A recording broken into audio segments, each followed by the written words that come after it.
조갑제 TV 시청자 여러분 안녕하십니까? 오늘은 아주 소중한 분을 모셨습니다.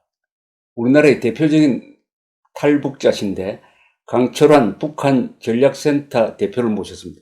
고맙습니다. 예, 안녕하십니까. 예. 예. 우리 강철환 대표는 저와도 인연이 있습니다. 오늘 만난다고 해서 내가 옛날 월간조선을 하나 가지고 왔어요. 월간조선. 예. 이때 내가 편집장 할 때인데 1992년 11월로 예. 벌써 27년 전입니다. 그렇습니다. 여기에 우리 강철환 대표가 한국에 와서 예. 쓴 글이 있습니다. 제목이 북한 제15호 정치범 수용소의 생과 사. 예. 15호가 요덕입니까? 요독 수용소의 그 명칭이 이제 15호가 15호였죠. 예. 정치범 수용소에서 10년간 짐승 같은 생활을 하다가 귀순한, 사실은 이게 탈북한 말이 맞는데, 귀순한 강철환과 안혁이 겪은 숱한 죽음들, 공개 처형과 배고픔, 인간 이하의 삶을 살아온 이들의 가슴 속엔 김일성, 김정일, 한덕수에 대한 원한이 가득했다. 이렇게 되어 있습니다. 예. 그래서 우선 이 파란이 많은 생활을 했는데 올해 벌써 51라고 그러는데 예. 한번 우리 강철환 대표 소개를 좀 해주십시오. 살아온 과정을. 저는 이제 68년도에 평양에서 출생을 했고, 예. 원래 이제 저희 할아버지 이제 고향은 제주도이시고, 그러니까 저희 아버지는 이제 일본 교토에서 태어나셨고, 교도에서 태어났고. 예. 저는 이제 평양에서 태어났고, 저희 아들은 이제 그 서울에서 낳고. 예. 그러니까 4대가 다 이제 다 태어난 데가 다릅니다. 태어난 곳이 다릅니다. 그래서 우리 한반도의 불행했던 역사를 저희 가족은 그대로 지금 가족사가 예. 현대사네. 예. 그래서 저희 할머니가 그 사회주의 그런 공산주의에 빠져가지고 일본에 있을 때. 예, 일본에 있을 때 예. 공산당원이 돼가지고 그 조청년에 아주 극렬 열성분자였고 할머니가 이제 선동을 해가지고 우리 가족이 전부 다 평양으로 가게 됐죠. 거기 몇 년도죠? 그게 아마 63년도에 가게 됐습니다. 59년부터 북송을 시작했으니까. 예, 예. 제1교포 북송. 예, 그렇습니다. 그래서 저희 할머니는 이제 많은 사람들을 가자고 선동도 했고, 그렇지. 이제 본인도 이제 갔는데요. 예, 근데 사실은 선동하고 안 간 사람들이 제일 나쁜 사람들이고요. 제일 나쁜 사람들이지. 예, 사람들은. 근데 우리는 선동하고 갔으니까. 그렇죠. 사실 우리는 이제 뭐 선동한 그런 잘못은 있지만 본인도 속아서 갔기 때문에. 그렇죠. 예, 근데 이제 청년 간부들 상당수가 뻔히 알면서 남을 보내놓고 자기는 안 가고 그런 아주 나쁜 사람들이 굉장히 많다고 많죠. 봅니다. 예. 그래서 거기 살다가 이제 뭐 한동안은 북한의 고위직에 할머니가 진출해서 아, 그랬군요. 예, 여명위원회 부위원장, 그러니까 할머니 부위원장 할 때 김일성의 부인이었던 김성애 씨가 위원장했던 때이기 때문에 이야, 대단하네. 예, 그래서 할머니가 상당히 최고인민회 대의원도 하셨고 아, 대의원도 했어요? 예, 예. 그래서 최고인민회 대의원은 우리나라로 말하면 국회의원. 국회의원 예. 그래서 할아버지가 이제 말 잘못해가지고 그 정치범으로 걸리시면서 이제 그 저희 가족은 함경남도 요덕군에 위치한 북한의 강제 수용소에 제가 9년 8개월 약 한 10년 수감됐었고 우리 이 처음 와가지고 월간조선에서 이게 첫 인터뷰를 해가지고 그때가 이제 사장님께서 굉장히 젊으실 때 그렇지. 저도 굉장히 어렸을 때였는데 27년의 세월이 나는 그때 40대인데. 예 그래서 27년의 세월이 흘렀습니다. 네, 그래서 그러면은 지금 우리 강철환 씨가 여기 오면서 예. 이 세상에 새롭게 알려진 사실이 많습니다. 그 중에 하나가 북한의 강제 수용소. 예. 말하자면 아우슈비츠지. 예. 강제 수용소의 실상이 처음으로 제대로 알려졌습니다. 그죠? 세계에. 전 세계에 처음으로 맞아요. 폭로가 됐고 저희가 이제 97년도에 미국 의회에서 처음으로 증언을 했습니다.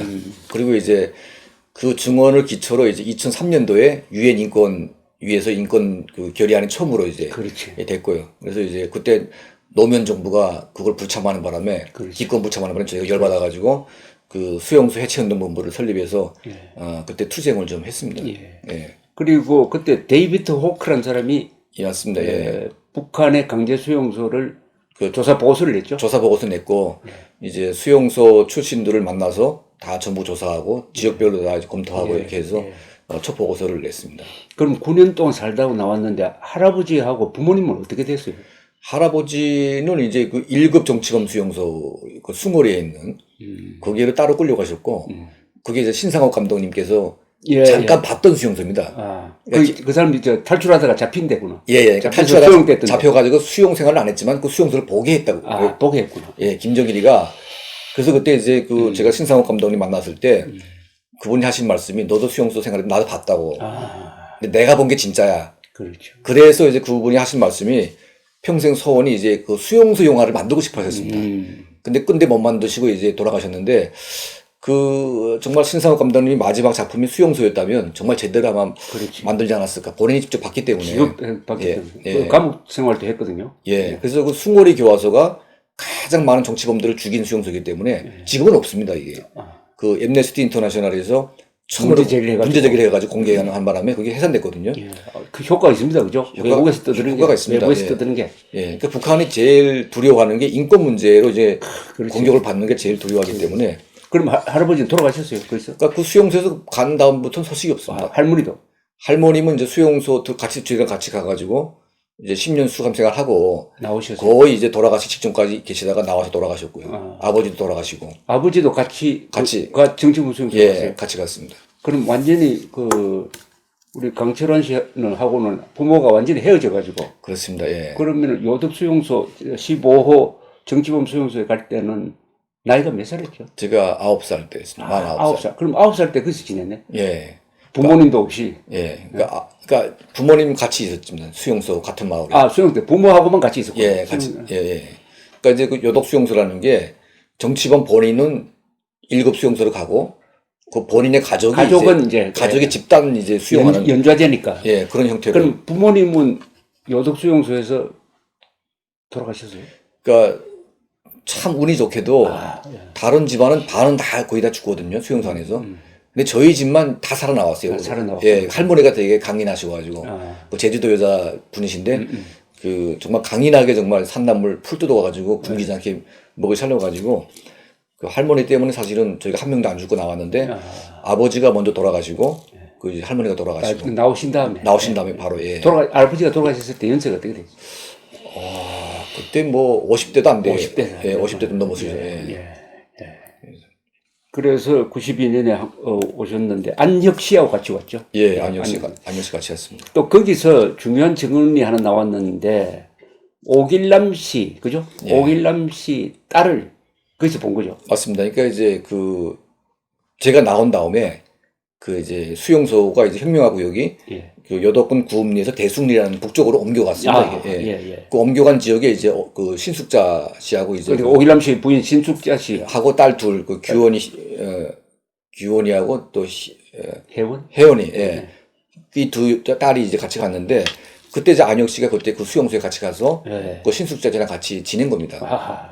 지내서 이제 그거 잘 알고 있죠. 독일집이라고 이제 독일댁이라고 이제 했었는데. 또 처음에 이제 한국에 와가지고 오길남 박사한테 그 얘기했더니 안 믿어요. 뭐 설마 수용소까지 보냈겠냐. 너무 순진해가지고.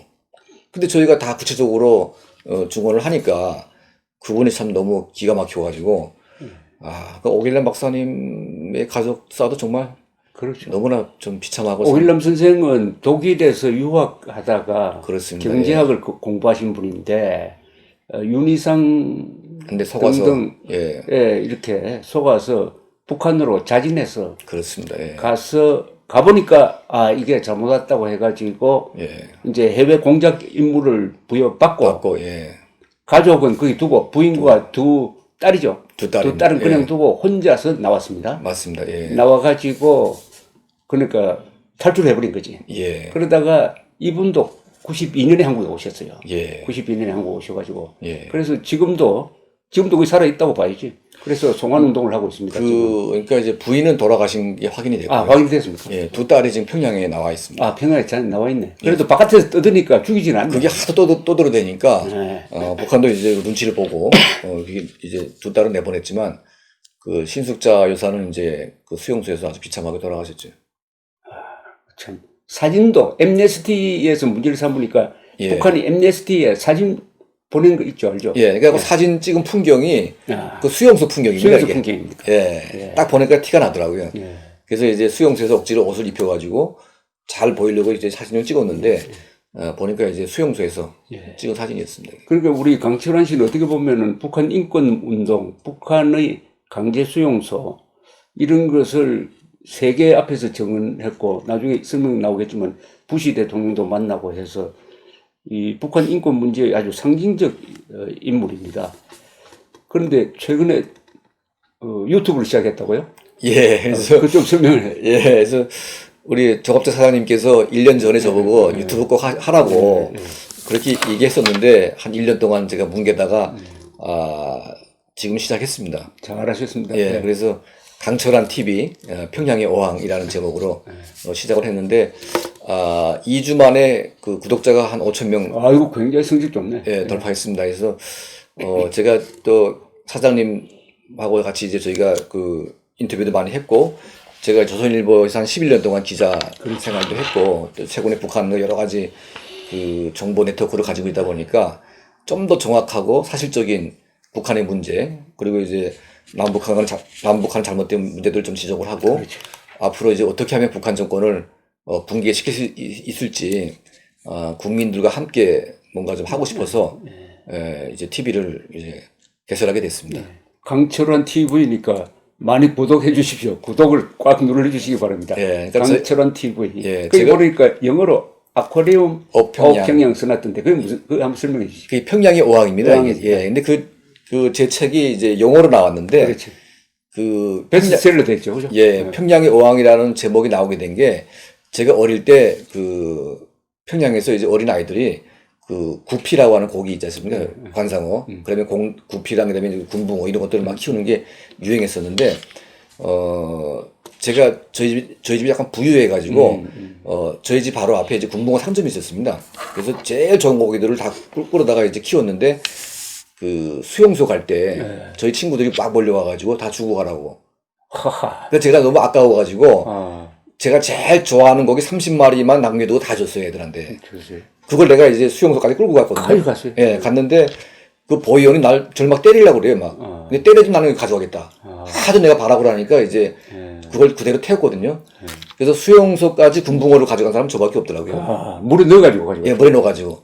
그래서 이제 막 흔들거리면서 거기까지 갔는데 도착해 보니까 반이 죽었더라고요, 이렇게 떠가지고. 예, 그래서 이제 물을 갈았는데 그 수용소 산골 물이 되게 셉니다, 이게. 아, 세가지고 또 반이 더 죽었어요. 다 그래서. 죽고. 예, 그래서 몇 마리 남았는데 그걸 억지로 살렸거든요. 살렸는데 77년도 겨울 11월 딱 되니까 방안 온도가 영하로 떨어졌습니다. 이게. 야, 방안 온도가. 예, 방안 온도가. 그래서 이제 일어났더니 이제 어항이 다 얼어붙었더라고요. 예, 그래서 이제 그 그럼 몇 년을 살렸네, 거기서. 거기서 몇 달, 몇 달을 살렸구나. 예, 몇 달 살리다가 이제 겨울 되니까 또 온도가 안 맞아가지고 싹 얼어 죽었거든요. 이제 그 얘기를 했더니 프랑스 그 피에르 니골로 씨가 예. 그 내용이 참 감동스럽다고. 그렇지. 그게 책 제목이라고 이제 해가지고. 아, 그렇죠. 그래서 평양의 어항이라고 지금. 평양의 어항입니다. 어항, 예. 어항. 예. 금붕어. 예. 그래서 금붕어. 근데 그 책을 부시 대통령이 읽었어요? 2005년도에 이제 그 책을 읽고, 그 헨리 키신조 장관께서 그 책을 읽고 부시 대통령에게 추천했구나. 추천을 했습니다. 예. 그래서 이제 대통령이 읽고 저를 이제 백악관으로 불렀습니다. 예. 근데 원래 그 전에 노무현 대통령을 만났는데 20분 만나고 저를 40분 만났습니다, 그때. 아, 대단하네. 예, 그래서 아니, 원래- 부시 대통령이 노무현 대통령 20분 만나고. 예, 저를 40분 만났어요. 그게 2005년 몇 월이야? 2005년도 6월 달인가 그때 아마. 아, 정말 예. 고맙네. 예, 그래서- 연락이 왔습니까? 백악관에서. 백악관에 연락이 와서 조선일보 우리 그 특파원 그때 조선일보 계실 때문에. 예. 그래서 이제 기자들한테 연락이 와서 바로 이제 비행기 타고 백악관으로 갔습니다. 근데 원래는 이제 만나기 전에 한 10분 정도 볼 수 있다고. 예, 워낙 이제 그게 짧긴 그렇지. 예, 짧긴 하지만 세계에서 제일 바쁜 사람이. 예, 만나보는 자체가 큰 일이기 때문에 너무 서운하지 말라고 그러더라고요. 그래서 잠깐 인사만 하고 나온 줄 알았는데 꽤 오랜 시간 동안 얘기를 하더라고요. 주로 물어요. 그러니까 주로 묻기도 하고 자기 얘기도 하는데 한 40분 동안 쭉 가는 거 보니까 몇 개를 캔슬시키면서 예, 만났다고 이제 그런 얘기를 들었습니다. 그때 어떤 느낌을 받았습니까? 부시 대통령. 저는 이제 대한민국 대통령을 만나가지고 예. 이런 북한의 인권 얘기를 하고 싶었는데 그게 미국의 대통령이 만나서 관심을 가진다는 게 참 좀 감격스럽기도 하고 너무 또 속을 푸기도 하고요. 예. 그리고 이제 어쨌든 세계를 움직이는 사람이기 때문에 그 사람에게 북한 인권 문제를 잘 우리가 설명을 하게 되면 관심을 가지고 또 북한에 큰 변화를 줄 수 있기 때문에 제가 이제 수용소 얘기를 책을 다 봤기 때문에 다 알고 있지 않습니까? 예, 그래서 어떻게 하면 북한을 붕괴시킬 수 있는지에 대한 예, 그런 이야기를 했고 그런 얘기를 좀 나눴는데 사실 부시 대통령도 그렇고 미국 정부도 그렇고 제가 말하는 그 뜻을 잘 모르는 것 같습니다. 왜냐하면 제가 이런 말을 했거든요. 북한을 붕괴시키는 두 가지가 있는데 하나는 북중 국경을 헐어버리는 거하고 두 번째는 북한 내부에 정보가 들어가는 거. 이 두 가지만 하면 북한이 망한다. 근데 이제 그 부시 대통령이 중국하고 좀 싸워가지고 탈북자가 중국에 나오는 사람들을 다시 북한에 보내지 못하도록 그렇죠. 압박을 넣어서 그렇죠. 다 한국으로 오게 해달라. 이것만 해주면 북한은 붕괴된다. 예. 예, 근데 이 설명을 내가 계속 했거든요. 예.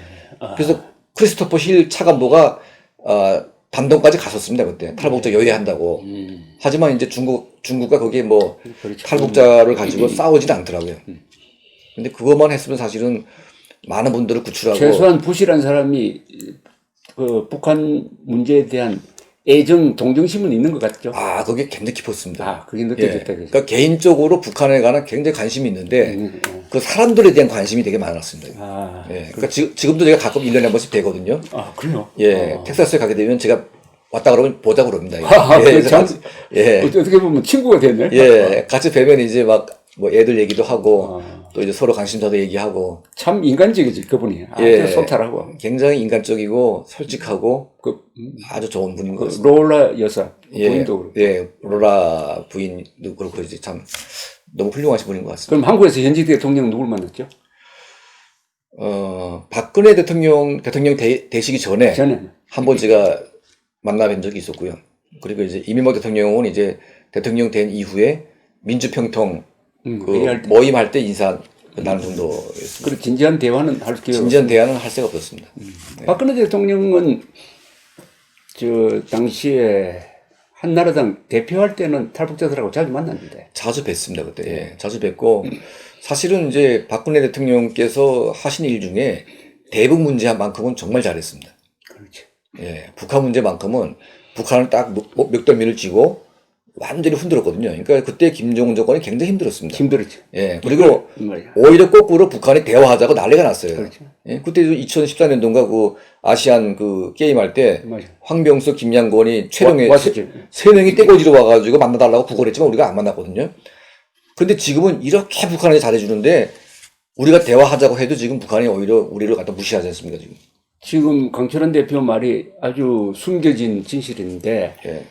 이게 사실은 박근혜 대통령의 대북 전략은 김정은 정권 붕괴 전략이었죠. 맞습니다. 예. 그죠? 예. 붕괴 전략 쪽으로 가고 예. 국정원도 그쪽으로 움직였고 맞습니다. 예. 국정원장도 국내 정치는 관심 없고 예. 김정은 붕괴 전략으로 갔고 그게 바로 탄핵 사태로서 북한이 반격을 하는 예.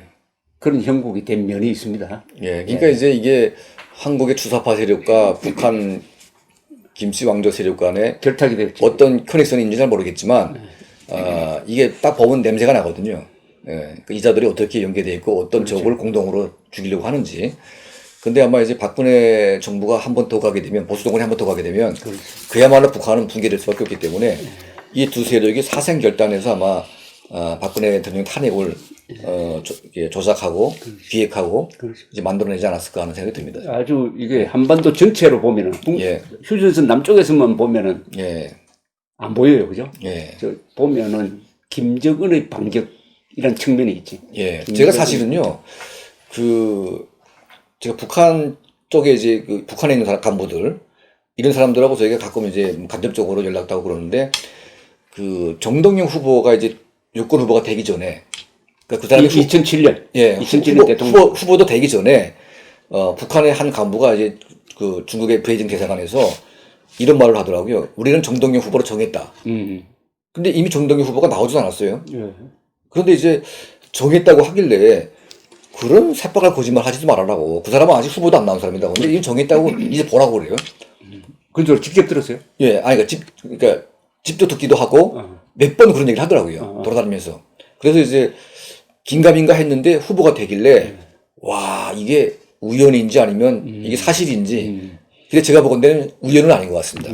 뭐 여러 가지 공작할 능력이 있다 이거지. 예, 그러니까 이 소위 뭐 여권이라고 하는 소위 뭐 이 좌파 이 흐름이 지금 북한에서 뭔가 허락을 받거나 북한이 동조하는 사람으로 돼야만 이게 뭔가 순리적으로 풀리는 그런 흐름이 아닌가 하는 생각이 드는데요. 굉장히 무서운 뭔가 음모가 있지 않나 하는 생각이 듭니다. 그렇죠. 그 부분을 우리가 놓치고 있지. 예. 예, 그러니까 한반도 문제는 항상 북한과 같이 연결시켜서 봐야 전체가 보이지. 그렇습니다. 그래서 예.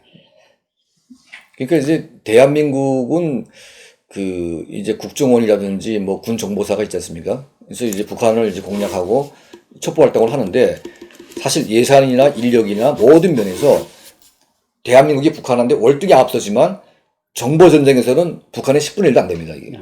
예. 북한의 국가안전보위부라는 조직, 또 이제 대외연락부, 뭐 무슨 뭐 각종 조직 있지 않습니까? 이 조직에 쓰는 예산과 인력은 우리의 한 10배 됩니다. 그렇지. 그러니까 정보전에서 항상 우리가 밀리기 때문에 이게 대한민국이 항상 손해보고 항상 휘둘리고 그 정보전이라기보다는 정치 공작이라 해야 되겠다. 정치 공작전. 그게 이제 심리전, 정보전 다 들어가니까. 그렇습니다. 예. 우리가 북한의 정치 공작을 건다고 그러면은 평양에 대한민국 세력을 심어놔야 되거든요. 맞습니다. 그죠? 예, 예. 그걸 키우고, 예. 그리고 그 뭐 대의원도 들어가고, 예. 중위원회에 들어가고 해가지고 예. 북한 정권을 흔들 수 있는 맞습니다. 예. 조직을 심어놔야 예. 그래 균형이 맞춰져, 그죠? 그렇습니다. 예. 저쪽은 그 세력이 대한민국 정권 안으로 들어와 버렸는데 우리는 북한 정권이 아니라 저 밑에 예. 구경 정도도 못 한다고 지금. 그렇습니다. 그러니까 이제 그 북한 사람들이 그 반 김정은 그런 정신을 가지고 구정권하고 싸우고는 있지만 이 대한민국을 믿어도 되냐? 근데 믿기가 되게 힘든 게요. 이게 정권이 바뀔 때마다 너무 판이 전체가 바뀌다 보니까 정체가 바뀌니까. 예. 그러니까 내 명단이 남쪽에 가 있게 되면 이게 어느 순간에 김정은 책상 위에 온다 이거죠. 그렇죠. 실제로 그게 뭐 증거는 없지만 많은 사례가 있습니다. 한때 그 황장엽 선생하고 김덕홍 선생이 같이 와가지고 평양에 동조 세력이 꽤 있다고 주장을 했거든요. 그래가지고 명단을 이제 준 모양인데 나중에 그 김덕홍 선생이 증언한 거 보니까 싹 죽였답니다. 평양에서. 예. 어떤 거는 입술했대요. 그래서 이게 누가 줬냐 이거죠. 이건 난 준 거는 우리 국정원이 준 거밖에 없는데 왜 다 싹 다 죽였냐 이거죠. 그래서 그 이런 소문들이 돌고 있는데 그게 아닌 것도 있습니다. 그런데 사실은 북한 사람들이 더 잘 알고 있습니다. 이 사람들하고 괜히 엮였다가 내가 죽는다. 그래가지고 이제 이런 신뢰가 이뤄가지고요. 한국 정부가 주도하는 이게 북한의 공작이 쉽지가 않습니다. 그렇죠. 예. 이번에 특히 탈북자 입장에서는 탈북선언 두 사람을 이 정부가 강제 북송한 데 대해서 느끼는 바가 우리하고도 다를 것 같은데 그렇잖아요? 그러니까 사실은 그 강제 북송이라는 것은 우리가 중국에서 그 중국 공안에 체포가 되면 이제 북한과의 어떤 그런 반인도 범죄, 뭐 인도 조약에 의해서 북한에 이제 보낸다고 하는데 이게 대한민국, 자유 대한민국에서 탈북자가 강제 북송된다는 게 도대체가 이게 무슨 말인지 이게 너무 제가 이해가 안 되고 너무 화가 나가지고 이게 뭔가 분신이라도 하고 싶은 그런 생각이 들 정도입니다. 이게. 그것만 보면은 대한민국 적화됐다는 거라. 그러니까 이게 그죠? 그것만 보면은 그렇습니다. 예. 네. 그러니까 대한민국 지금 정부와 대한민국 국군과 대한민국의 국정원 모든 이런 조직들이 이게 그 북한 정권하고 싸우자고 있는 것이 아니라 북한 정권을 살리자는 목적이 아니 살리는 정도가 지켜주고요. 지켜주기 위한 목적인데요. 그러니까 사실은 그렇습니다. 그러니까 북한 정권은 전제 목적이 그 김씨 왕조 지키는 것이고 북한 사람을 끌고 가는 것은 그 정권을 지키기 위해서 이제 끌어다가 고문하고 죽이지 않습니까? 그러면 대한민국은 대한민국 국민의 생명과 안전을 지키는 목적이 가장 기본인데 사실 그 탈북자가 한국에 오게 되면 대한민국 헌법에 의해서 대한민국 국민으로 되고 대한민국 법에 의해서 보호받을 그런 모든 이제 법적인 그 장치가 되어 있는데 이 사람을 대한민국 국민이 아니라 그냥 그 붕 뜨게 만들어 놓고 북한 정권에 그냥 갖다 준 거거든요. 그러면 이거는 대한민국 헌법과 대한민국 위계 질서를 완전히 무너뜨리고 그냥 김정은 정권, 국제법도 위반하고 김정은 정권의 하수인으로 들어간 하수인 들어가죠. 하수인으로 들어간 겁니다 이게. 그래서 이거는 사실은 이 자체만 봐도 탄핵 사건이 아닌가. 탄핵이지. 예, 헌법 3조를 위반했기 때문에 탄핵 3조 그다음에 헌법 10조 위반한 게 많아요. 예. 그리고 국제법을 위반했잖아요. 그죠? 그렇습니다. 예. 고문 방지에 대한 뭐 예, 국제 맞습니다. 협약이 예. 근데 이게 지금 보니까 그 사실은 이 두 사건은 딱 걸린 사건이기 때문에 마치 이 사건이 처음인 것처럼 보이지만 제가 보건대는 그 노무현 정권 5년 이제 문재인 정권 있는 반 동안 얼마나 보냈는지 알 수가 없습니다. 없지. 예. 그리고 사실 그 2008년도 말에 그 선거에서 우리 이명박 대통령이 이기고 나서 2007년 말. 2007년 말 예. 2007년 말인가요? 그때 이제 예. 그 22명이 오선에 이제 아이들도 타고 왔는데 예. 13시간 만에 북한에 보냈거든요. 예. 근데 그 이명박 정부가 들어와가지고 이 사건을 조사를 안 했습니다. 안 했구나. 예. 예, 안 해가지고 그때 노무현 정권 때 몇 명을 보냈고 어떻게 보냈고 이걸 조사해가지고 이걸 개선시켰어야 되는데 우파 정부가 그거 신경을 안 썼습니다. 예. 근데 그럼에도 불구하고 북한의 이제 해상 탈북을 원하는 사람들이 보수 정권 때 가게 되면 안전하다, 문제가 없다. 그리고 이제 북한 정권이 보수 정권 때는 해상 탈북을 엄청나게 막습니다. 그런데 이제 좌파 정부로 바뀌게 되면 예. 해상으로의 그 작업을 독려합니다. 북한 정권은. 아, 그거 재밌네. 예, 지금 그 김정은 뉴스 보게 되면요. 예. 바다로 나가서 고기를 잡아가지고 먹는 문제, 고기 문제 해결하려고 막 탈북자가 있더라도 잡아올 수 있다 이거지. 그렇죠. 예. 그러니까 그 좌파 정부 시절에는 이제 우리 아무리 남쪽으로 가도 우리가 달라면 다 주기 때문에 나가라 이거죠. 그러니까 실제로 좌파 정부 시절에는 북한 해군이 아예 방치합니다. 그리고 한국 해군이 북한 배가 넘어오게 되면 밀어서 막 올려 밀기 때문에 이 사람들이 탈북하려고 오는 것인지 뭐 진짜 난파선인지 알 수가 없는 상태에서 한국 영해에 들어오게 되면 무조건 들여다가 조사하고 그걸 이제 판단해야 되겠는데 그냥 북한에다 이제 버렸기 때문에 사실 어떤 사람을 어떻게 보냈는지 누구도 알 수가 없습니다. 근데 이번 사건에 대해서 이 정부가 거짓말을 원청 많이 해가지고 그렇습니다. 예. 거짓말을 한두 개가 한 게 아닌데 이 통일부 장관이 나와가지고 죽더라도 돌아가고 싶다고 이야기했다라고 거짓말 했거든. 그렇습니다. 근데 나중에 알고 보니까 그거는 다른 상황에서 이야기한 거고. 예. 그리고 더구나 본인 의사를 묻고 여기 살겠다고 하면은 살인을 저질렀을 때는 예. 그걸 조사를 해가지고 우리 국내법으로 처벌하면 된다고. 예. 그리고 우리 국내법에는 지금 사형 제도는 있으나 설사 16명을 죽였다 하더라도 그것도 예. 의심스럽지만은 예. 하더라도 지금 사형 집행을 안 하고 있어요. 98년부터. 그렇습니다. 예. 최소한 이 두 사람은 생명이 살아있다고. 예. 그런데 아무 근거도 없이 살인범으로 몰아가지고 돌려보내는 그 과정에서 국가가 해야 될 일을 다 포기해버린 거라. 그건 뭐냐면은 돌려보내기로 결정하면은 법에 근거해가지고 돌려보내고. 맞습니다. 예. 그리고 당당하게 본인한테 돌려보낸다고 이야기를 해야지. 예. 왜 안대로 안 눈을 되시고 가리고 꽁꽁 묶고 허송줄 묶고 판문점으로 간다는 이야기도 안 한 거죠. 예. 그죠? 그러니까 반항하게 되면 때리려고 이제 그 경찰이 붙어가지고 이제 했거든요. 그래 가서 인도하려고 보니까 그때 눈을 푸니까 앞에 북한군이 있어가지고 털썩 주저앉았어요. 주저앉아가지고 이거는 마피아가 납치를 하는 거하고 마찬가지. 맞습니다. 예. 그러니까 이건 사실은 대한민국 정부가 아니라 납치기관이야 이거. 예. 그러니까 이건 정말 그 정부 차원에서의 반인도 범죄이고 그렇지. 정부 차원의 반인도 범죄지. 예. 그리고 이제 북한 주민 2명을 이제 무참하게 살해하는 아주 진짜 구간모도 살인 공모예요 이거. 예, 살인 공모. 살인 공모 내지 방조라고. 맞습니다. 예. 그리고 지금 그 사실은 16명을 죽였다고 하지 않습니까? 그걸 어떻게 믿어요? 그러면 그 배가 있는데 그 배 안에서 죽였기 때문에 16명의 혈흔이 다 거기 있을 겁니다. 이게. 그렇죠. 조사하면 나오죠. 예, 그 배를 또다가 이제 그걸 이제 감식하면 다 나오는데 그 배에다가 이제 그 약을 다 쳐가지고 다 없애버리고 북한에 그 배를 보냈거든요.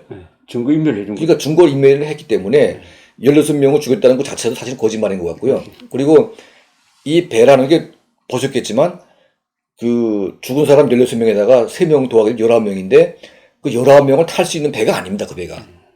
너무나 작은 배이기 때문에 그 조그만 배에서 2명이 3명이 가령 죽인다고 해도 나머지 10명이 저항하게 되면 절대 죽일 수가 없거든요.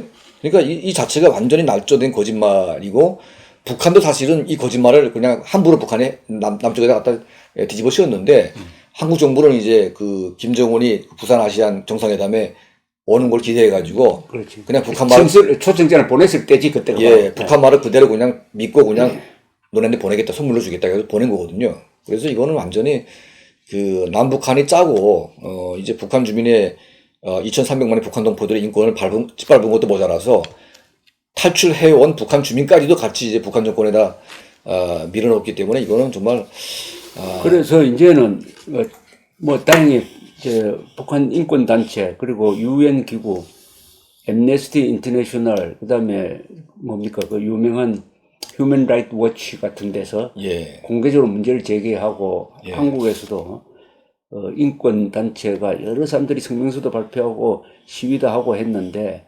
실효적으로 두 가지를 해야 될 것 같은데, 하나는 두 사람이 북한에 가더라도 공정한 재판을 받도록 하는 압력을 넣어가지고 예.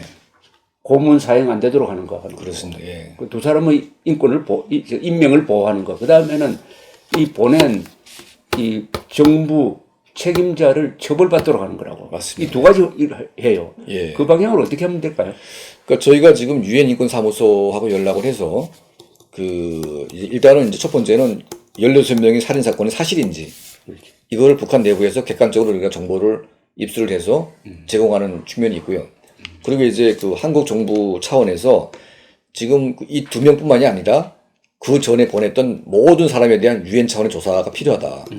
그래서 이제 북한 정권이 요구하는 대로 무고하게 북한 주민들을 보낸 정황인들이 너무나 많기 때문에 이걸 조사해서 이제 유엔 차원의 처벌이 그렇지. 반드시 필요한 것 같고요. 그리고 이제 두 번째는 그 자유한국당이나 이제 보수 진영에서 국정조사를 열어서 국정조사. 예, 이번 사건이 연루된 모든 자들을 정말 준엄하게 심판을 해야 된다고 봅니다.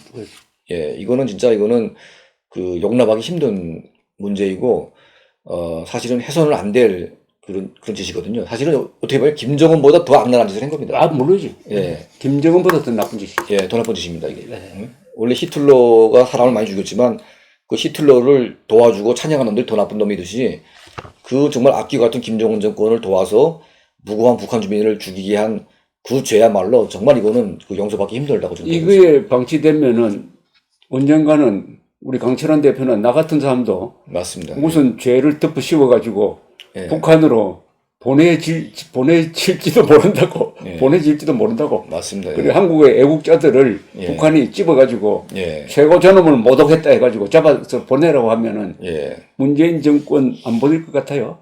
예? 그러니까 그리고 문재인 후기 정권이 나온다 그러면은 예. 그럼 우리가 살기 위해서도 예.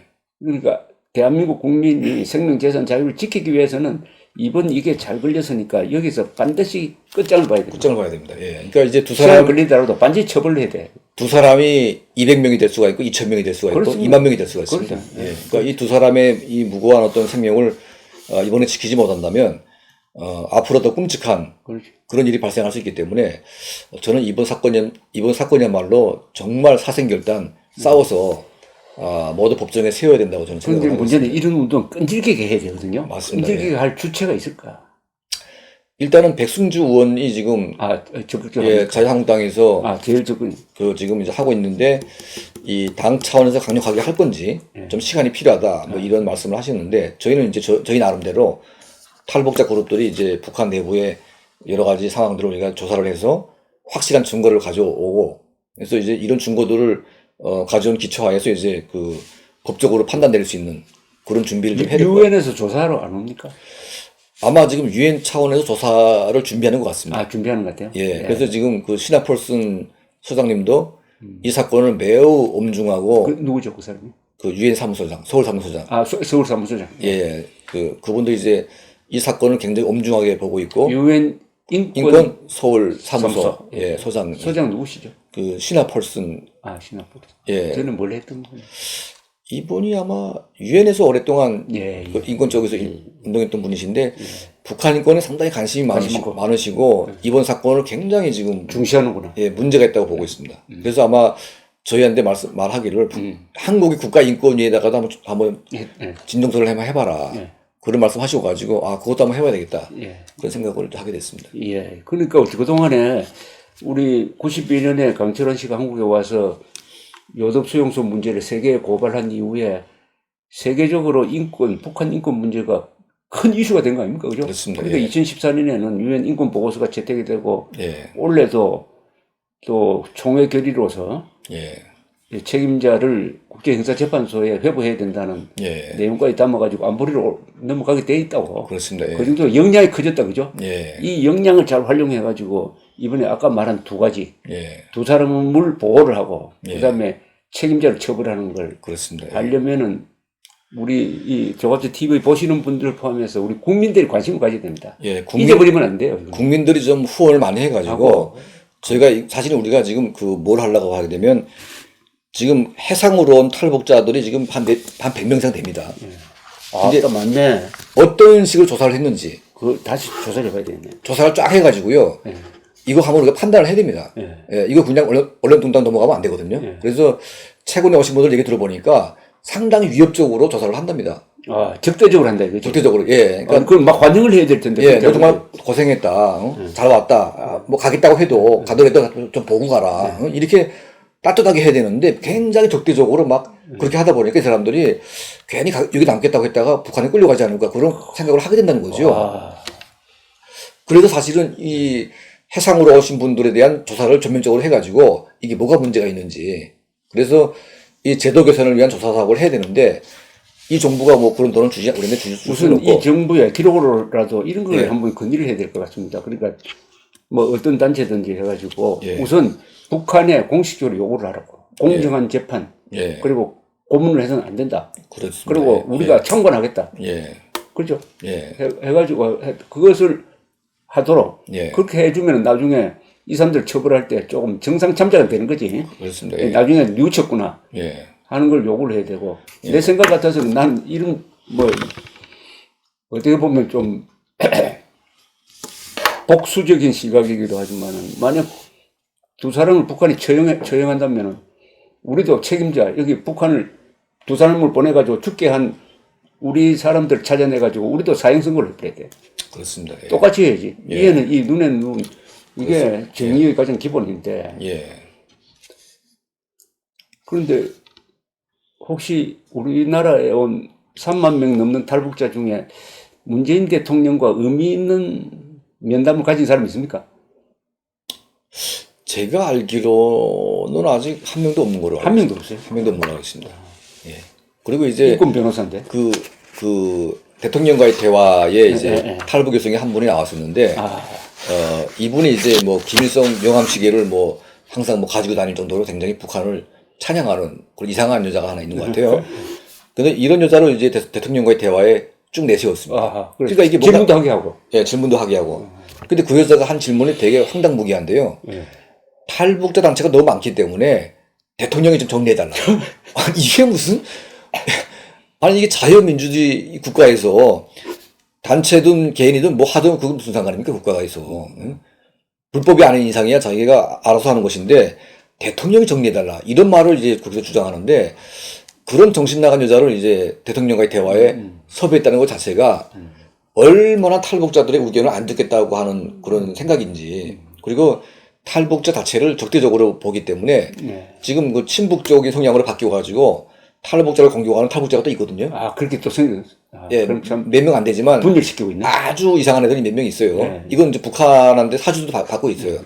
그래서 이상한 TV도 만들어 가지고 지금 그렇게 하고 있는데 그런 사람이 지금 이 정보 코드가 맞는 겁니다. 그렇지. 예, 그러니까 이게 그 조금이라도 북한 정권이 비판적이고 또 이제 한국 정부가 하는 대북 정책에 대한 그 약간 우구심을 가진 사람들은 아예 그냥 상대도 안 하고 적대시하기 때문에 지금 정상적으로 탈북자 문제, 인권 문제 이런 것들이 문재인 정부에 뭐 우리가 의견을 제시하거나 그들과 대화한다는 것은 거의 불가능한 상태라고 봅니다. 문제는 이렇게 되면 북한 주민들이 탈북하려고는 의욕이 약해지지. 그죠? 약해집니다. 특히 탈북하더라도 한국에 오려고 하는 생각이 예, 또 약해진단 말이에요. 그렇습니다. 그럼 탈북자 수가 한국에 들어오는 탈북자 수가 줄어드는데 요새 어느 정도입니까? 들어온 사람들. 요즘에 아마 탈북자 수가 아예 푹 줄은 것 같습니다. 지금. 거의 옛날에는 한 연간 1,500명씩 들어오고 있는데. 연간 그래도 한 3,000명, 5,000명씩 들어왔거든요. 와, 그때도 있었고. 예, 들어온 적이 있었는데 이제는 1,000명 미만으로 아마 들어오지 않는가 하는 생각이 들고요. 그럼 지금 탈북자 총수가 한 3만 3만 한 3천 정도. 3천 명 중에서 정체돼 버렸네. 예. 그러니까 지금 해상으로 지금 막 올 수 있는 그런 상태입니다, 지금. 그렇지. 예, 김정은이 작년 올해 초에 이제 그 해상 기지를 많이 강화해가지고 바다에서 많은 고기를 잡으라고 이제 본인이 지시했거든요. 예. 그러니까 이건 뭐냐면 많이 나가라는 얘기입니다, 이게. 그럼 많이 나가다 보게 되면 많이 도망갈 수 있는데, 이 사람들이 그렇게 내보낸다는 것은 한국 정부가 밀려나가도 다 보내주니까 그렇게 이제 하는 겁니다. 그러니까 해상 탈북만 우리가 제대로 받아들여도, 해상이 뚫리게 되면 북한 정권이 굉장히 힘들어져요. 느낄 수가 있지. 예. 근데 지금 이 정권이 내가 보건대는 아주 철통같이 지금 막아서 북한을 도와주고 있지 않냐. 그런 생각을 해보게 됩니다, 지금. 아까 처음 말씀하셨지만은 부시 대통령에게 했다는 이야기, 즉, 만주와 북한 사이의 이 접경지대, 예, 접경지대에 마음대로 사람들이 왔다 갔다 하도록만 해줘버리면은 맞습니다. 예. 북한 사람들이 대거 탈북할 거라는 거지. 예, 그죠? 예. 중국으로. 북한 내부에서 왜 혁명이 안 일어나냐? 일어나는 순간 다 죽여버리기 때문에, 그렇지. 그러니까 일어나서 도망갈 테러가 있으면 일어납니다. 그렇지. 퇴로를, 맞아, 퇴로는 예, 퇴로. 테러가 없기 때문에 이 사람들이 일을 못 나는 겁니다, 이게. 그러니까 예를 들면 장성택 사건이 터지게 되는데, 그렇지. 거의 10,000명 이상이 죽거나 감옥에 갔거든요. 예. 그러면 10,000명 중에 한 3,000명이라도 도망 나올 수 있으면, 그렇지. 이게 혁명의 씨앗이 되거든요, 이게. 근데 이제 100%다 죽여버리니까, 퇴로는 한만 접경지대. 예. 또 하나는 해상을 통해서 남한으로 오는 거지. 맞습니다. 그러니까 예. 중국만 넘어가면 다 살 수 있으면, 이 평양 신의주 라인이 다 뚫립니다, 이게. 기차가 뚫리고, 다 도로가 뚫리기 때문에 도망갈 수 있는 길이 열리는데, 일단 도망갈 수가 없기 때문에, 그래서 북한 내부의 혁명이 가능하자면 이 테러를 열어주는 게 상당히 중요하죠. 중요한 이게 예. 문재인 정권이 테러를 막고 있는 거예요. 테러를 아예 막아놓고 있죠, 지금. 그러니까 북한 사람들이 정말 싸우고 피를 흘리면서 열어놓은 이 길을 그렇지. 이 정부가 지금 막아놓고 있기 때문에, 이게 정말 이 역사가 어떻게 평가하고 어떤 준엄한 단지를 할지 모르겠지만, 정말 하는 짓이 정말 천벌을 받을 짓만 하고 있기 때문에. 천벌 받는 거지. 예, 너무 진짜 심각합니다, 이게 지금. 탈북자 입장에서 더 황당한 거는 아까 대한민국에 온 두 사람을 우리 국가기관이 보호하지 않고 북한에 보내준 것만큼 그보다 더 심각한 거 황당하게 보이는 게 이른바 주사파의 존재 아닙니까? 그렇습니다, 예. 그 이해가 갑니까? 그러니까 저는 사실은 이제 90년대 초반에 이 한양대학을 다니면서 그때 제가 이제 주사파들을 직접 만난 적이 많았고, 그 리영희 교수라고 있지 않습니까? 예, 그분 이제 강의를 듣다가 너무 황당무계해가지고, 그 교수 사무실에서 막 대모하게 했거든요, 그때. 예, 근데 이 주장하는 게 너무 황당무계하고, 거의 김일성, 김정일을 완전히 찬양, 추종하는 그렇죠. 그런 이제 사람입니다, 이게. 근데 그런 사람이 대한민국 굴지의 대학에서 강의를 하고 있고, 어떤 세력의 어떤 정신적인 지주로 막 이게 되어 있다는 게, 문재인 대통령이 가장 존경한 사람이 리영이었다는 거 아닙니까? 그렇습니까? 가장 존경했다고 그래가지고 이건 진짜, 그 사람의 책을 읽고 희열을 얻겠다고 했어요. 이건 그렇다면 진짜 이건 정말 이거는, 그 리영희 씨는 조선일보 기자도 했잖아요. 우리 강철원 기자도 조선일보 기자 했잖아요. 기자 출신인데 그 강연을 들었어요? 제가 대학에서 그 사람 강연을 들은 적이 있었고요. 들은 느낌이 어땠어요? 그러니까 이게 6.25 전쟁도 대한민국과 미군이 이렇게 자초했다는 식으로 그런 식으로 들리는데, 저는 사실은 6.25 전쟁을 북한에서 제가 스스로 깨닫고 이제 바뀐 사람이거든요. 어떻게 되셨어요? 그러니까 이제 그때 라디오에서 강인독 전 통일부장님께서 KBS 라디오에서 그렇구나. 6.25 전쟁은 이제 김일성이 일으킨 전쟁이라고 딱 말하면서 그게 왜 그런지 설명을 하는데, 제가 그걸 다 이해를 했습니다, 거기서.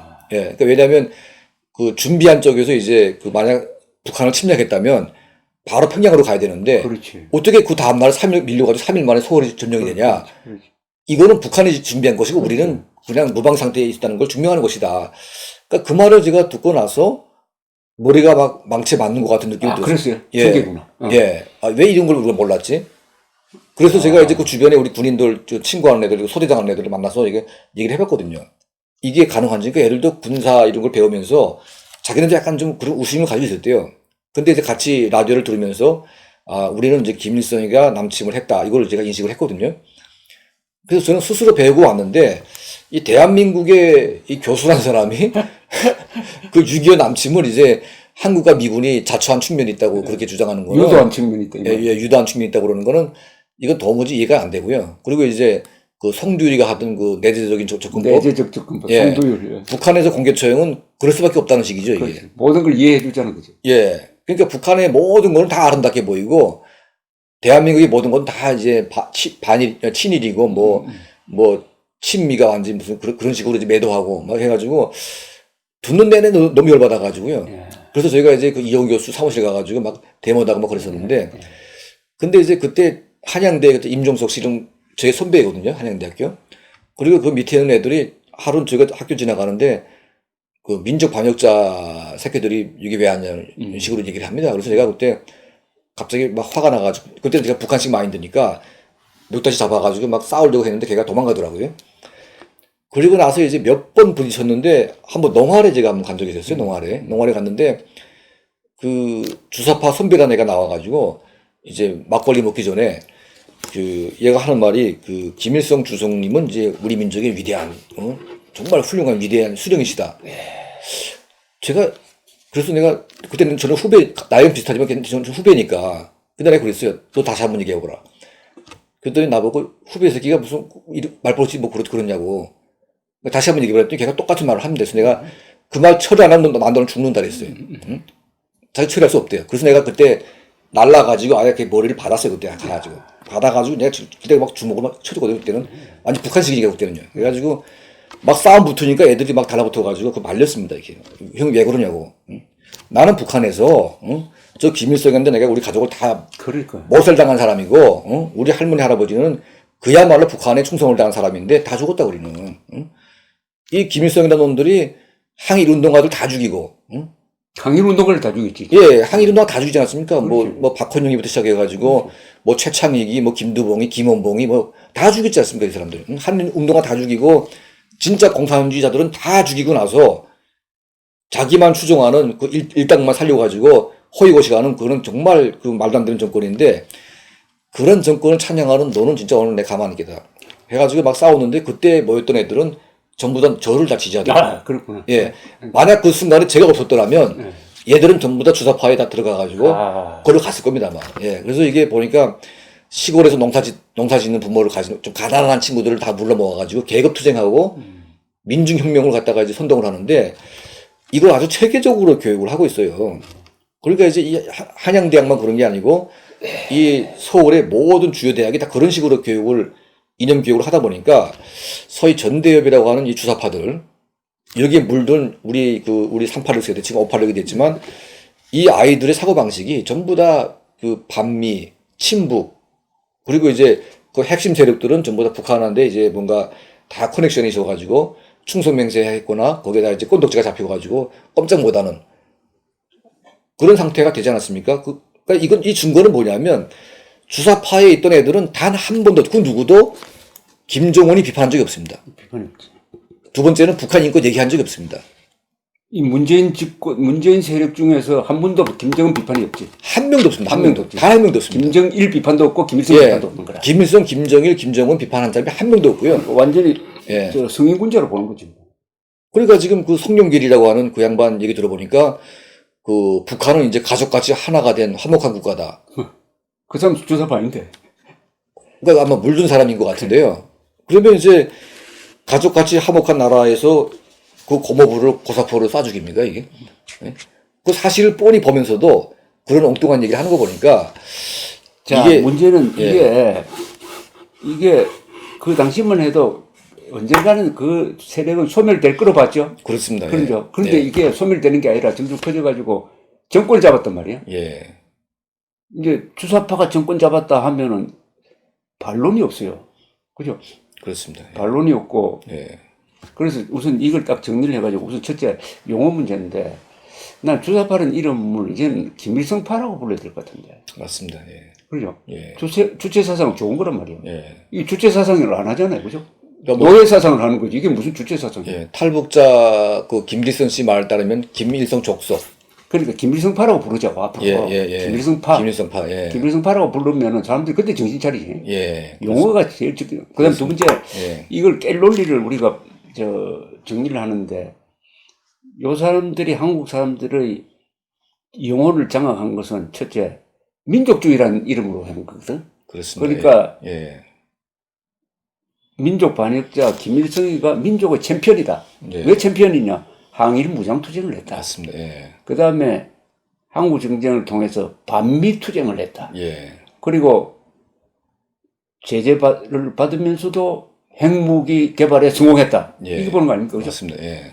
그러니까 와, 대단하다 이렇게 보고 예. 그 반면에 이승만, 박정희는 친일하고 친미했다. 예. 이렇게 대비시켜가지고 하니까 맞습니다. 이걸 일거에 깨려면은 김일성, 김정일, 김정은이가 민족 반역자냐, 민족의 챔피언이냐를 우선 가리자. 맞습니다. 그죠? 예. 여기서 가리면 기준은 뭐냐? 우리 민족을 누가 제일 많이 죽였느냐? 예. 그리고 북한 민족을 난쟁이로 만든 게 누구냐? 예. 이걸로 따지면은 민족 반역자라는 이야기가 저절로 결론이 나올 것이고, 그 다음에는 김정은, 김정일, 김일성은 민족 반역 세력이다. 민족 반역 세력과 민족 공조하자는 자도 민족 반역자다. 이렇게 된 거 아닙니까? 그죠? 맞습니다. 예. 이런 민족이란 이름으로 이걸 깨야 돼요. 예. 저도 그렇게 생각을 하고 있고요. 예. 또 첨가해서 말씀드리면 사실 이제 뭐 이 주사파들의 말을 들어보니까 마치 대한민국은 이제 친일파의 국가인 것처럼 그렇게 보수 세력을 매도하고 있고 북한의 김일성에는 이제 항일 운동했다는 주장을 하고 있는데 사실 그 김일성의 항일 운동이라는 것은 개인을 우상 숭배하기에는 하나의 수단화돼 있고 조작이지. 조작과 부풀림을 통해서 이제 완전히 만들어낸 얘기 아닙니까? 그리고 항일 운동을 모독한 사람이 김일성입니다, 사실은. 예? 그 숭고한 항일 운동을 자기 개인 것으로 만들어가지고 모독했기 때문에 그게 얼마나 추접한 짓이고. 소매치기 한 거지, 소매치기. 예, 최소한 항일 운동을 했다면 일본 식민지 시대보다는 북한이 잘 살아야 됩니다. 그렇지. 예? 근데 일제 식민지보다 더 못 살고 더 자유가 없는 나라가 됐고요. 그리고 이제 아까도 제가 말씀드렸지만 항일 운동가들을 제일 많이 죽인 놈이 김일성입니다. 예. 예? 대한민국 정부가 항일 운동가 죽인 사람 한 명도 없습니다. 그렇지. 예? 어떻게 진정한 항일 운동가, 항일 국가라고 하게 되면 항일 운동가들을 우대하고 그들을 잘 해야 되는데 항일 운동가를 다 죽였습니다. 수백 명을 죽였거든요. 수백 명을.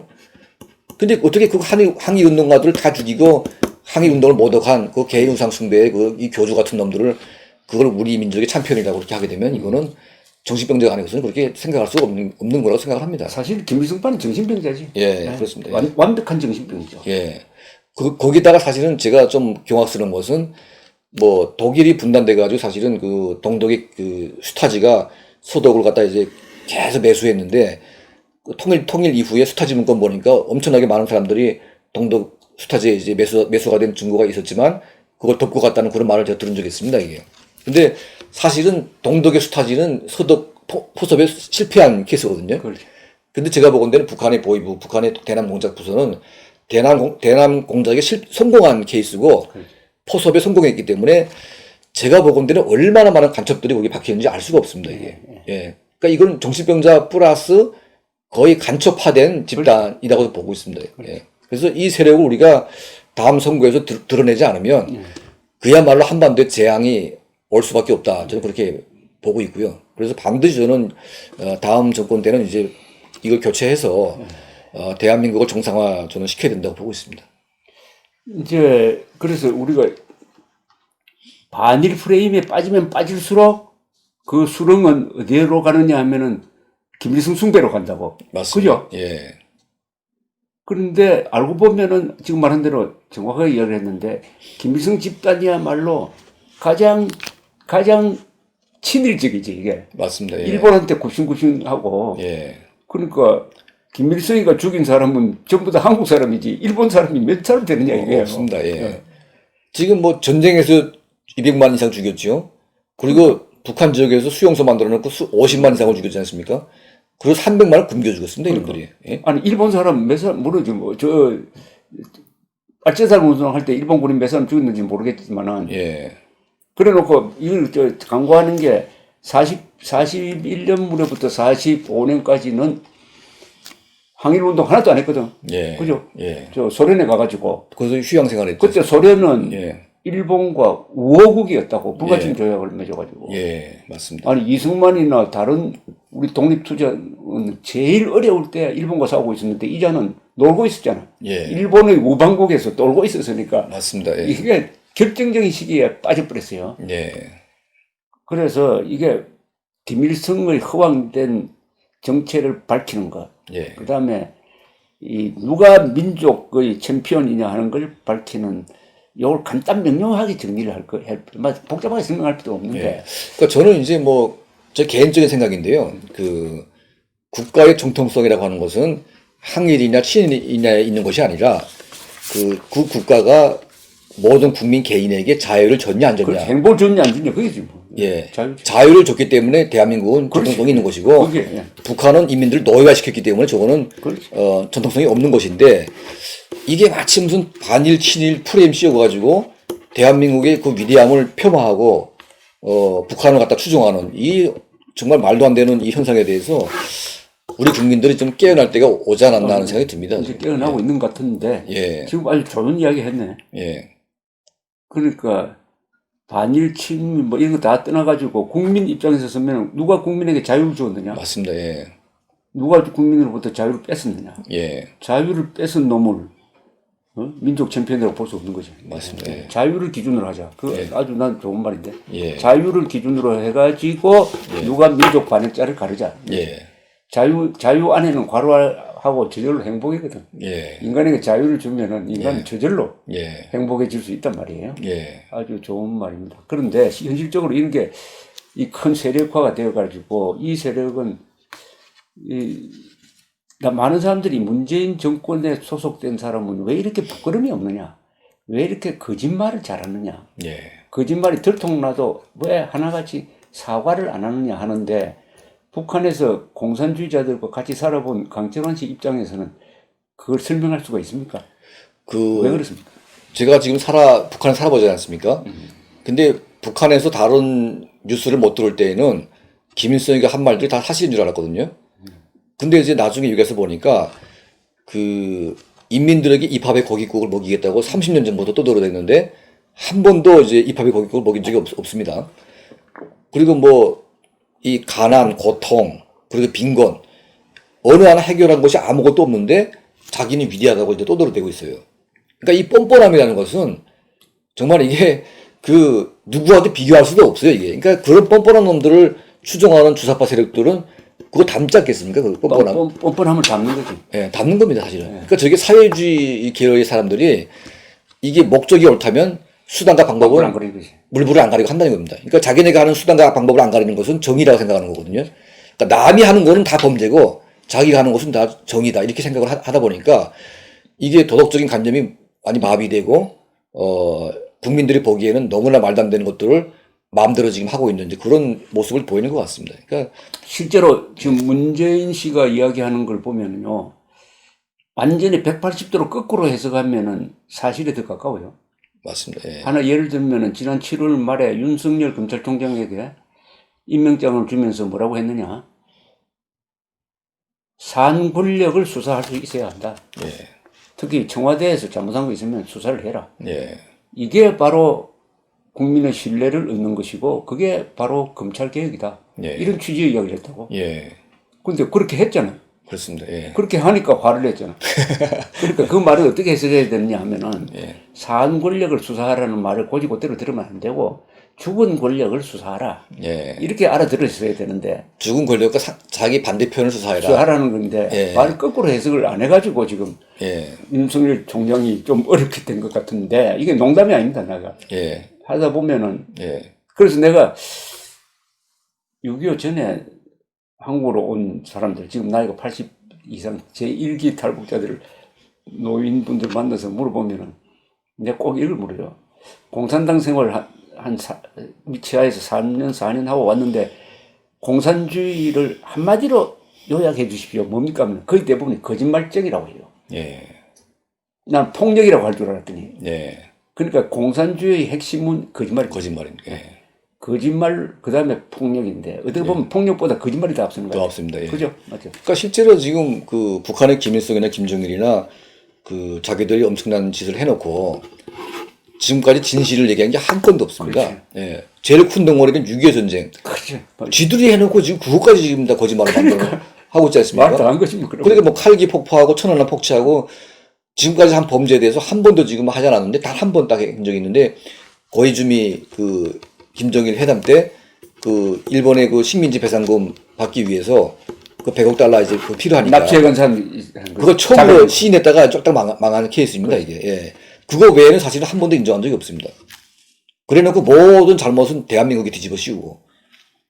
김명옥이라는 사람 혹시 만났거나 뭐 저는 만난 적은 없는데 이렇게 겉으로 보기에는 뭐 지식이 좀 있는 것처럼 보이지만 내용을 보게 되면 정말 인격이나 어떤 그런 도덕적인 측면에서 너무 형편없는 사람이라고 보고 있고요. 그리고 이제 얼마 전에 인민과 국민을 이제 하는데 인민이 훨씬 더 위대한 말이라고 그런 얘기 하더라고요. 그렇죠. 그래서 인민이라는 것은 사회주의 국가에서 노예가 된 사람의 상징이고 그렇지. 국민은 국가의 주인인데. 주인이 된 국민인데 이걸 거꾸로 해석합니다, 이게. 그래서 인민이 아주 친근하고 더 자유화되고 뭐 그런 식으로 얘기하길래, 야, 저 사람은 미쳐도 보통 미친 사람이 아니구나. 그런 생각을 했는데, 얼마 전에 대통령께서 그 사람의 책을 읽으라고는. 읽으라고 하는 거 보니까 저 수준보다 더한 사람이 저게 있구나. 이런 생각이 들었습니다. 예. 지금 북한은 어떻게 돌아가고 있어요? 제일 정보가 북한, 앞설 것 같은데. 지금 김정은 정권 내부를 보게 되면 정말 조용합니다. 아, 조용하네. 그 안정적인가? 이상하리만큼 조용한데, 이 말인즉은 폭풍전야라고 그렇게 봐요? 폭풍전야 봅니다. 왜냐하면 그 초긴장 상태에 모든 국민이 있거든요.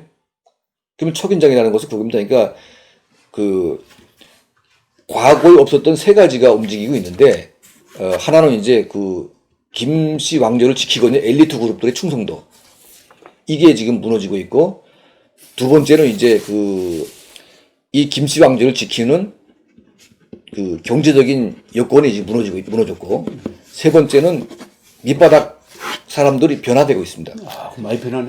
이 세 가지가 동시에 움직인 적은 한 번도 없습니다. 아, 사회 구조적인 변화가 일어나고 있다는 거예요. 예, 그러니까 이거 통째로도 움직이는 거거든요. 그러면 이제 상류층의 변화는 뭐냐면, 김정은이가 최근에 그 인민군 청정치구 국가안전보위성 허위사령부 3개 기관을 싹쓸이 해버리거든요. 다 쏴주겠습니다, 이게. 실제 그래요? 예, 실제로 지휘부를.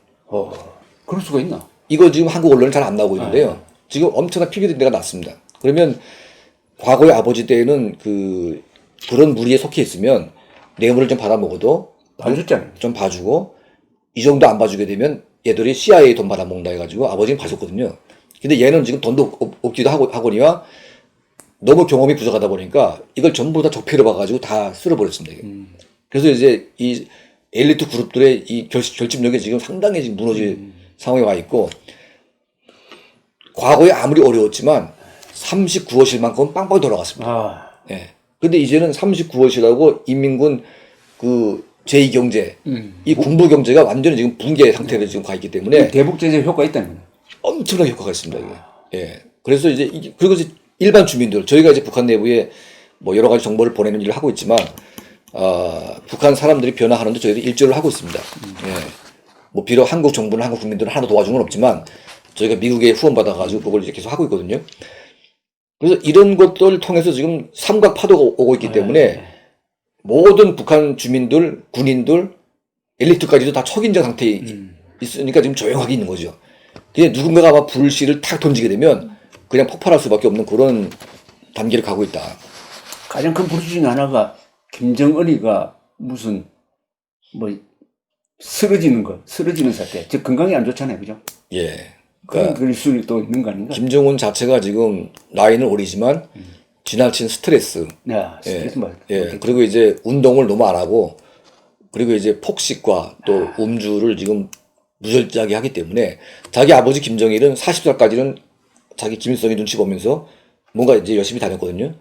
근데 김정은은 너무 빠른 나이에 아버지가 죽어가지고 누구도 그 김정은에게 뭐 운동하라 뭐 하라 이게, 수가 없네. 예, 김경희도 다 죽여버리지 않습니까 지금. 그러다 보니까 지금 얘가 거의 뭐 방치된 상태입니다. 방치된 돼지 같이 이게 돼 있는데, 이 상태로 가다가는 나이는 젊지만 본인 자체가 오래 살기가 쉽지가 않은 것 같은 느낌이 들고요.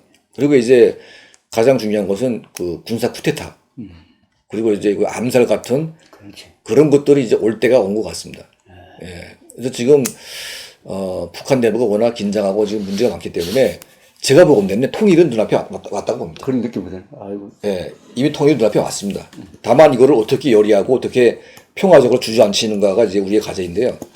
근데 지금 이제 문재인 정권은 지금 이 붕괴되는 북한 정권을 억지로 지금 막아서고 있는데, 이것도 사실은 안 되고 있습니다. 왜냐하면 김정은에게 문재인을 포기했습니다. 이제는 더 이상 상대 안 하겠다. 상대 안 하겠다는 이유 중에 하나가 북한 내부의 주민들이 남쪽하고 상대할수록 이제는 남한으로의 흡수력이 너무 강하기 때문에 그걸 느끼는 거야? 이제는 남한하고 누구도 할 수 없습니다. 이제는. 그거 재밌네. 예. 그러니까 군강산을 헐어버리는 이유 중에 하나가 이제는 남한 필요 없다는 겁니다. 이제는. 예? 남한 사람들이 자꾸 오게 되면 너무나 북한 사람들을 끌어당기기 때문에 너네 오지 말고 이제는 우리 중국 애들 다 끌어다가 이거 장사하겠다는 겁니다. 지금. 예?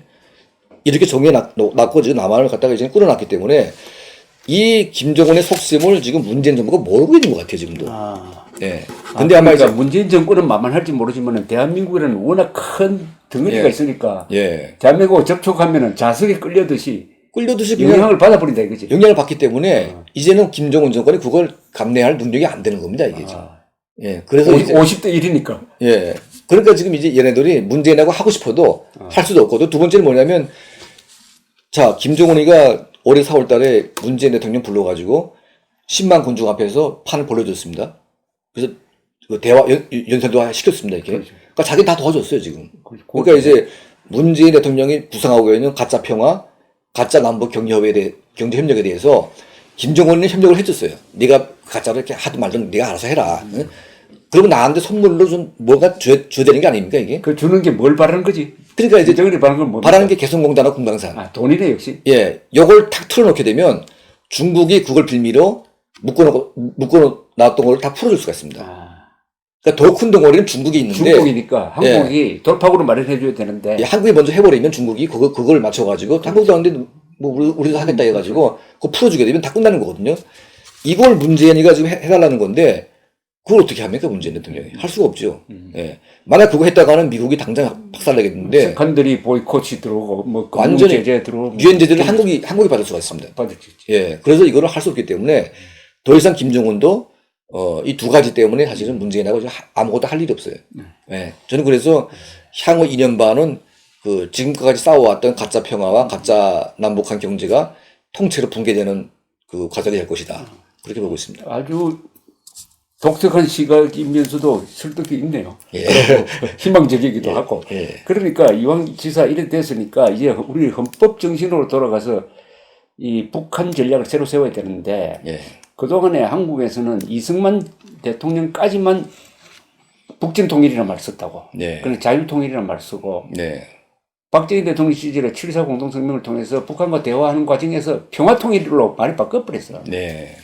우리는 자유 통일인데 우리가 원하는 것은 헌법 제4조에 의해서 자유민주적 기본 질서에 입각한 평화적 통일, 즉 평화적으로 자유 통일하는 건데 그게 실종돼 버렸어요. 예. 그런데 북한은 계속 어려운 환경 속에서 핵 개발하면서 이 대남 적화 전략을 추진해 왔고 우리는 북한 자유화 전략을 포기해버린 거라. 맞습니다. 예.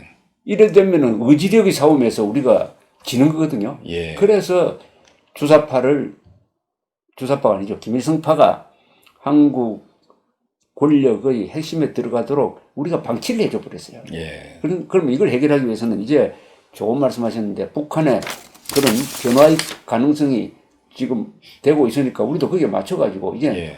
원위치 해가지고 우리 예. 헌법대로 북한 자유화 전략을 써야 된다. 예. 북한 자유화 혁명을 하는 거죠. 예. 쉽게 말하면 자유통일이지. 잘. 맞습니다. 예. 자유통일 전략으로 바꾸고 그렇게 되면 주적이 문재인이가 아니라 김정은이가 주적이 된다고. 그렇습니다. 예. 김정은을 때려야 돼. 예. 사령부를 때려야 돼. 예. 그러면 뭘 하느냐? 난 세 가지 요구를 해야 된다고 보는데 첫째, 김정은 물러가라. 예. 노동당 해체하라. 예. 그 다음에 자유선거하라. 예. 그죠? 맞습니다. 예. 자유선거 해가지고 정통성 있는 정권이 들었으면은 그 예. 정권과 통일을 노래하겠다. 예. 수동 종독에 대해서 했던 똑같은 전략을 예. 쓰고 왜 이거는 북한에 대해서만 필요할 뿐만 아니라 우리 국민들에 대해서도 예. 이렇게 함으로써 김정은을 주적으로 해가지고 김정은을 폭로를 하면은 예. 자연스럽게 한국의 김일성파도 더 초라해지는 거 아니겠어요? 예. 문재인 정권도 더 초라해지고 네. 저렇게 흉악무도한 놈인데 어떻게 대한민국에서는 추종자가 있느냐? 더 화가 날 거란 말입니다. 그렇습니다. 그러니까 일석이조라고 예.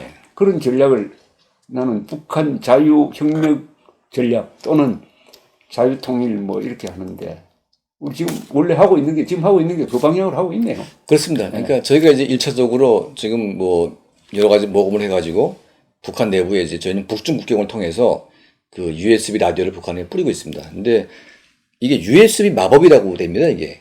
그러니까 한 USB가 들어감으로 인해서 100개, 1000개가 복사가 되기 때문에 북한의 보위부가 이걸 잡고 싶어도 잡을 수가 없습니다.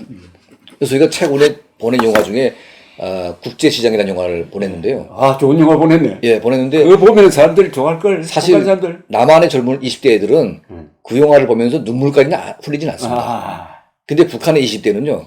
북한의 20대는 과거에 우리 60대, 70대하고 감정이 똑같습니다, 애들이. 그 영화를 보고 젊은 애들이 더 많이 웁니다, 북한에서는.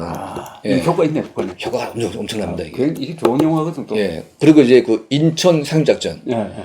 그 영화를 저희가 또 뿌리는데 왜냐하면 북한 사람들이 아직도 6.25 전쟁을 남한과 미군이 북한을 침략한 걸 알기 때문에 그것 때문에 남한을 중국하고 미군을 반대하는 거거든요.